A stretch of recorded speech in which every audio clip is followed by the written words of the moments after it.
Hi friends, ఎలా ఉన్నారు? ఈరోజు నేను బ్రెడ్ పకోడా చేస్తున్నా.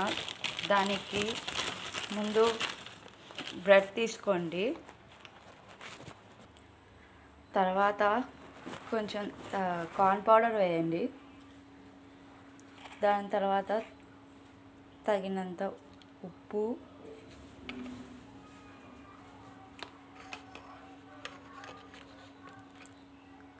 కారం తగినంత. మీరు కారం ఎక్కువ తినేవాళ్ళు ఉంటే కారం వేసుకోవచ్చు. మనకు కావాలంటే పచ్చిమిరపకాయలైనా వేసుకోవచ్చు మనము, కానీ నేను అంతగా లైక్ చేయను కాబట్టి పచ్చిమిరపకాయలు వేయను. కొంచెం అల్లం పేస్ట్, కొంచెం శనగపిండి వేసాను క్రిస్పీగా ఉంటుందని. లైట్గా చెక్క పౌడర్, దాల్చిన చెక్క. ఇప్పుడు తరిగి పెట్టుకున్న ఆనియన్స్, కరివేపాకు చిన్న చిన్నగా కట్ చేసి పెట్టుకోండి. ఆనియన్స్ బాగుంటాయి. ఇప్పుడు హాట్ వాటర్తో కలుపుకోవాలి. కొంచెం కొంచెం వాటర్ వేసుకుంటూ.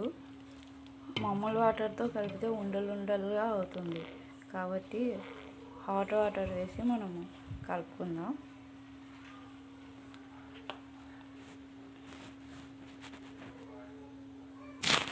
హాయ్ ఫ్రెండ్స్, ఇదిగోండి ఇలా కలిపి పెట్టుకున్నాను చూడండి.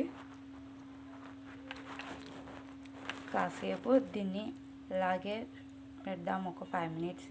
దాని తర్వాత చేసుకుందాం మనం బ్రెడ్ పకోడా. ఇలా కడాయిలో ఆయిల్ వేసుకొని, ఆయిల్ కాగాక చిన్న చిన్న ఉండలు, కావాలంటే పెద్దవి కూడా వేసుకోవచ్చు. చిన్నపిల్లలు ఈవినింగ్ తినడానికి స్నాక్స్గా బాగుంటాయి కాబట్టి చిన్న చిన్నవి వేసుకున్నామంటే చాలా బాగుంటాయి.